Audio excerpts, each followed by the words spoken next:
Good day, viewers.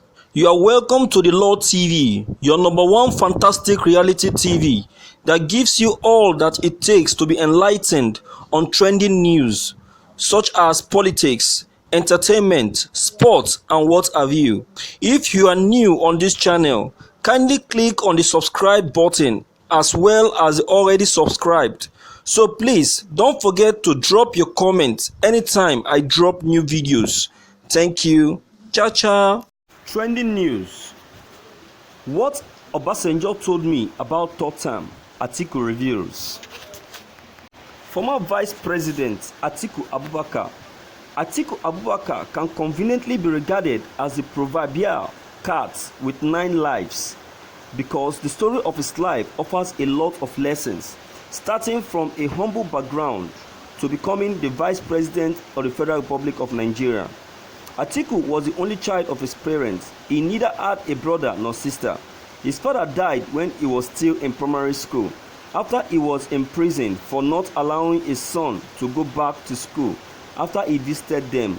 Atiku began feeding his mother since he was a primary school pupil out of his proceeds from cattle rearing. That was how he started his life. He joined the customs service, was made the Turaki of Adamawa, and was also elected the governor of Adamawa State.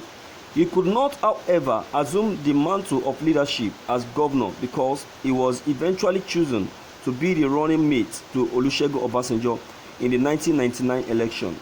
He later had a serious political fight with Obasanjo, ran for the office of the president twice, and is also a prolific businessman. In this interview held in his Abuja home with a team of journalists from Paria, a Hausa newspaper based in Abuja, Turaki, as he is fondly called, revealed a lot about himself, including his widely publicized feud with Obasanjo and the situation of things in the new PDP.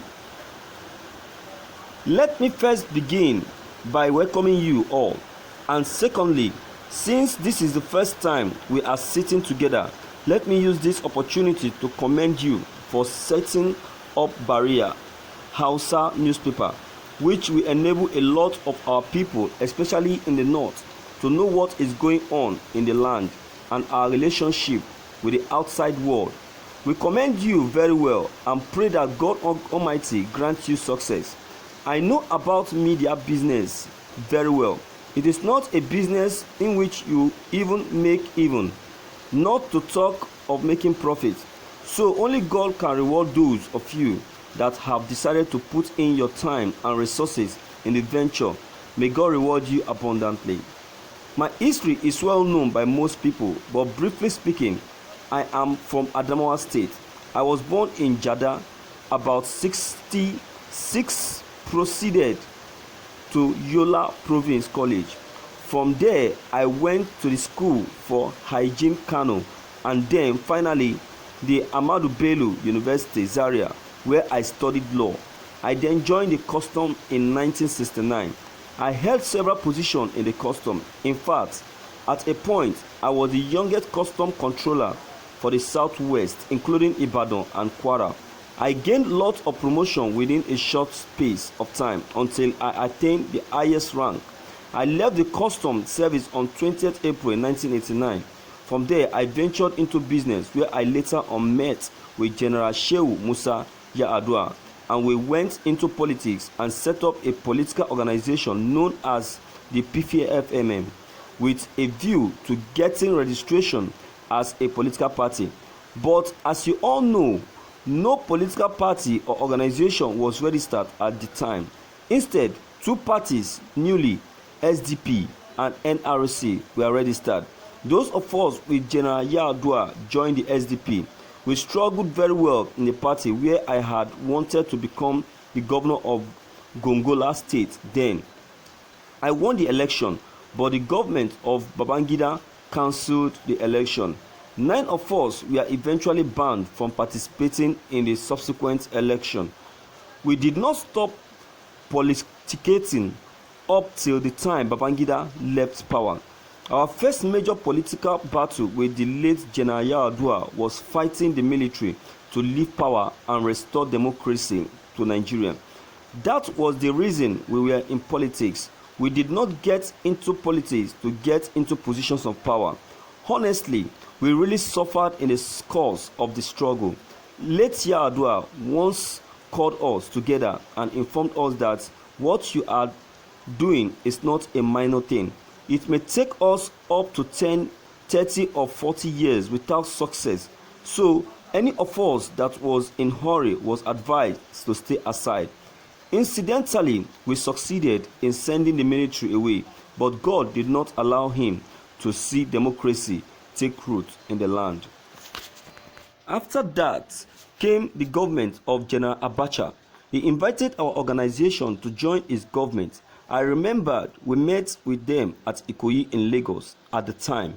We told them we would only join the government if they show us the plans put in place to return the country to democratic rule. They did not like it. Was General Shehu Yar'Adua alive then? Yes, he was alive.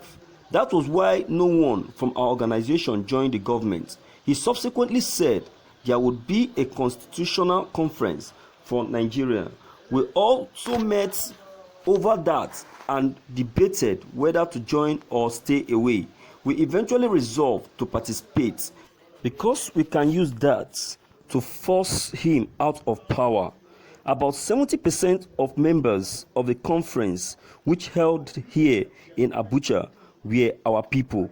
The conference thereafter gave Abacha up to January 1st, 1996 to leave office. He was so angry with that decision, and that was the reason why Yar'Adua was arrested and jailed. As for me, they followed me to my house in Kaduna and tried to kill me, but they were unsuccessful. They, however, killed 8 people, 6 of them policemen, while the other 2 were security guards. I eventually escaped to the USA. I don't know what happened afterwards, and Abacha suddenly asked me to come back to Nigeria. He was planning to run for election at that time, but I asked him to give me the guarantee that I would not be killed or arrested.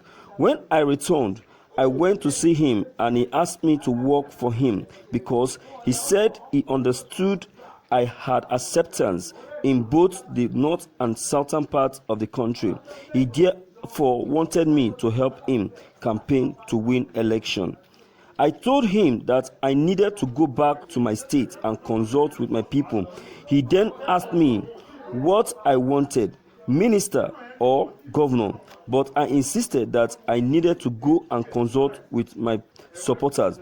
He told me that he had already discussed with my father-in-law, the Lamido Adamawa, and the Lamido really wanted me to go back and be the governor.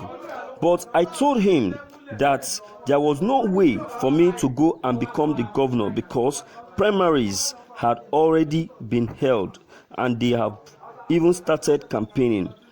They told me not to worry about that. All they needed was for me to go back to my state. Upon my return, I saw that all the party executives were sacked. That's for UNCP. The governorship candidate was also sacked, and an interim chairman of the party was already appointed. I met him at the airport waiting for me, and I told him, yes, I am the candidate. I then immediately went into consultation. My supporters said, this government attempted to kill you in the past, and it is the same government that is now inviting you to run for office. We your supporters, have agreed. As God would have it, Abacha died the very day we agreed. As God will have it, he departed. Stated our campaigns, Abdul Salam became the head of state, and when he announced the timetable for return to democratic rule, we set up the People's Democratic Party, PDP. I was one of the few people from my state who set up the party. I again ran for governor and won the primaries, and then the general election followed. Later, General Obasanjo asked me to come and run with his running mate. That was how I became the vice president and worked with Obasanjo up to the time God said we should go our separate ways.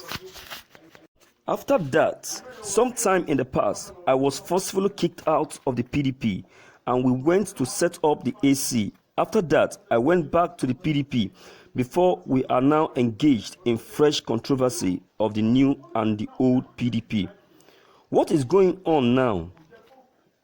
Yes, no, the PDP is not being run on its initial philosophy. There is no internal democracy in the party at the moment. Secondly, since the time of Obasanjo, the party has been used dictatorially.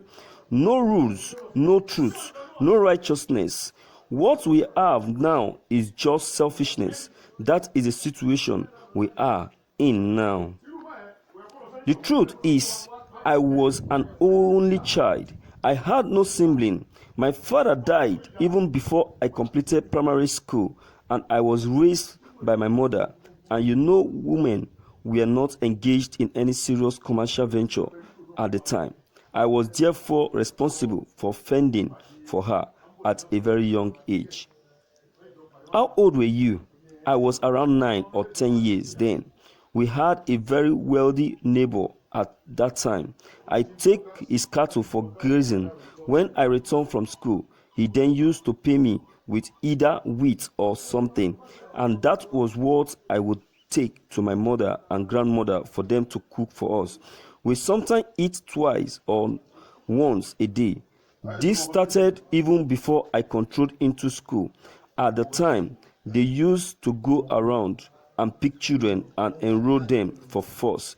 When they came for me, my father took me and ran away with me up to Cameroon Republic. They hid me in a particular village, but we also met the same situation there. Children were being forced to school by the government. Thank you for listening to this news. Viewers, please don't forget your comments concerning this news are very, very important. Looking at what Atiku Abubakar have just said, you think what he just said is all true? Truly, is Obasanjo actually in good relationship with Atiku for taking him easily as his vice? If truly, please don't forget to leave your comment behind. Click on the subscription buttons as well as the bell buttons as you receive more updates. Thank you.